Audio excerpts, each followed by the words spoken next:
Salut les mecs, j'espère que vous allez bien. On se rejoint aujourd'hui, jeudi, les frérots, 25, Bamos, Qualif, Coupe du Monde, Qatari, bordel. J'espère que tu as bien dormi, que tu as regardé les matchs hier soir, que tu as pu essayer de vibrer sur le match, l'équipe de France qui nous a fait un match, un match à l'équipe de France, avec un 1-1. Les équipes sont très compliquées, jouent bloc bas, 5 derrière, c'est assez hard à jouer. On a bien vu le Portugal aussi qui a quaqué 1-0, franchement honnêtement 1-0 contre une équipe assez faible, et encore c'était un but contre son camp. Donc on voit effectivement que c'est assez complexe. Il y a pas mal de surprises quand tu vois le Pays-Bas, mais moi je me suis fait avoir. Pays-Bas qui se fait taper par les Turcs, même si on sait que les Turcs sont très costauds, attention, il y a vraiment de très très bons joueurs. Mais on a quand même sorti notre épingle du jeu avec un Grisou buteur, côté VIP. On a fait quand même pas mal de belles choses, de bons coups à jouer. J'avais donné en public Telegram Pookie de Finlande, pardon, buteur. Je crois que c'était à cote à 3,20, mais je l'avais combiné avec Giroud. Giroud sort à la 60e. Dommage, pas assez décisif, pas assez hargneux. C'était compliqué à jouer, franchement, honnêtement, ce match-là. Bref, on fait quand même pas mal de choses. Donc, je remercie aussi Tony qui a joué le jeu avec PokerStar. Il a balancé sur Grisou, première inscription, etc. Donc, merci à toi, frérot. Tu as pris de l'oseille hier et c'est plutôt sympathique. Il a mis 100 balles sur Griezmann, machin. C'est pas mal, c'est bien. Bien joué à toi. Merci de la confiance. Le lien est dans la description. PokerStar, frérot. BetWinner aussi, n'oubliez pas. Bookmaker russe avec des belles cotes. Vraiment, il y a vraiment un truc à faire sur ces mecs-là. Donc, basta così. On va passer au pronostico, bordel. J'ai 3 matchs exactement à vous proposer, les frérots. Aujourd'hui, Suisse contre la Bulgarie. Les Suisses se déplacent à un coup à jouer en Bulgarie, dans le sens où la poule, ça va être compliqué. Il y a l'Italie quand même assez costaud. Donc la première place, ça va jouer entre ces deux équipes-là. Les autres équipes sont assez faibles, on le sait. Mais faut pas négliger ces équipes faibles. Attention, les mecs vont jouer avec le couteau entre les dents et ils ont plutôt intérêt à entamer le match, premier quart d'heure, bombardé à mort. Parce que voilà, ces équipes-là, attention, faut pas les négliger. Petites équipes, c'est des équipes surprises. À chaque fois, on le dit, on le répète, il faut faire très attention. C'est assez aléatoire, c'est compliqué à pronostiquer. Mais moi, je me réfère aux joueurs qui jouent en Europe. Tout simplement, la Suisse a quelques joueurs qui jouent en Europe, donc à prendre en compte, bien entendu.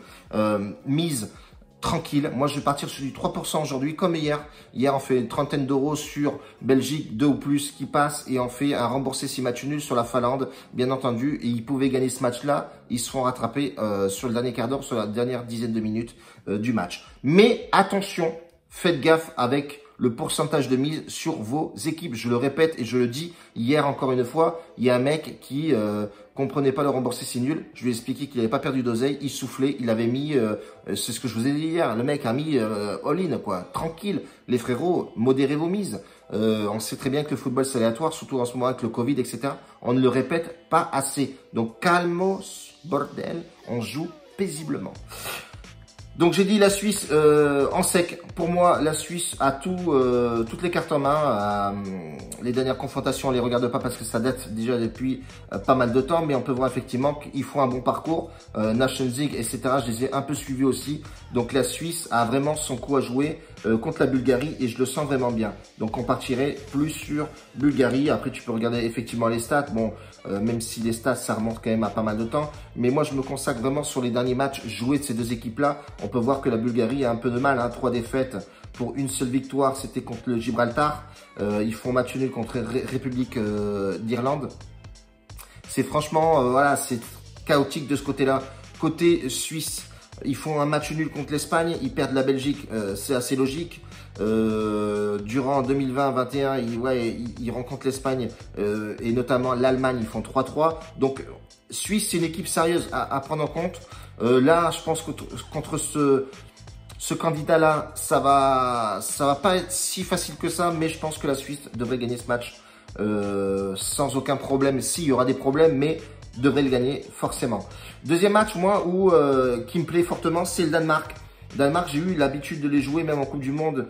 Danemark, c'est un client sérieux. Honnêtement, l'Israël, je pense pas qu'Israël, sans manquer de respect, a les armes de contrer cette équipe danoise qui a un coup à jouer aussi. La poule est assez compliquée, hein. Ils ont l'Angleterre quand même, donc ça va jouer avec eux. Mais ils ont vraiment de très très bons joueurs. Eriksen, on le connaît, on ne répète pas assez.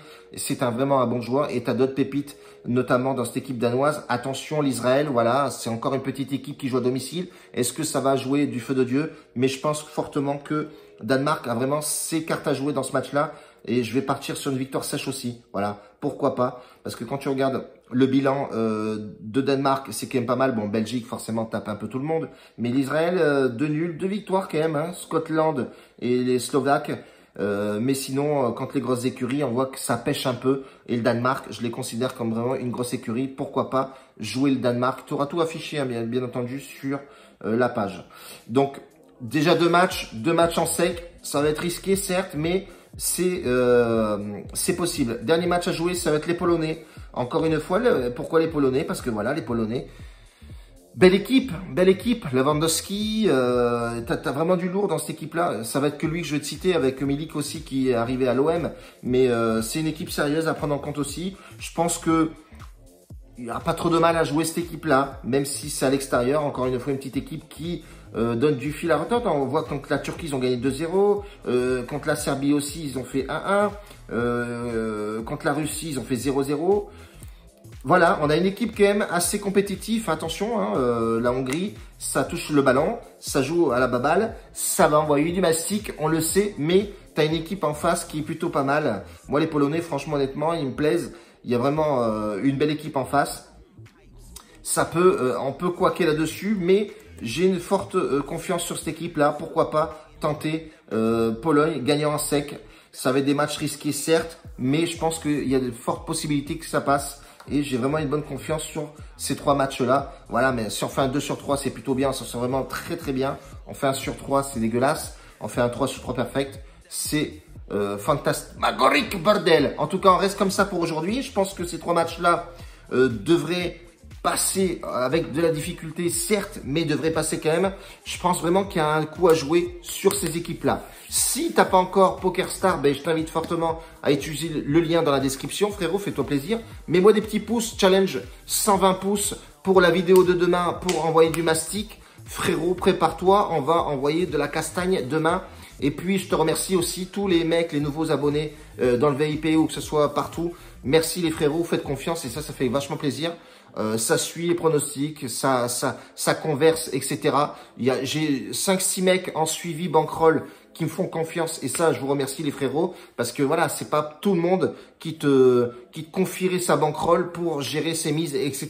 Donc, merci. T'as forcément des fois des mois un peu plus compliqués que d'autres et ça, c'est logique avec ce qui se passe actuellement. Mais on arrive quand même à sortir du bénéf et ça, c'est le plus important, les frérots.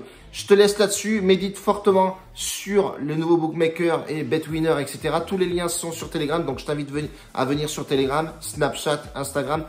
Je poste tous les tickets partout sur ces réseaux-là. Et surtout, Forza papa, vamos, andiamo papa, on envoie du mastic. Bordel.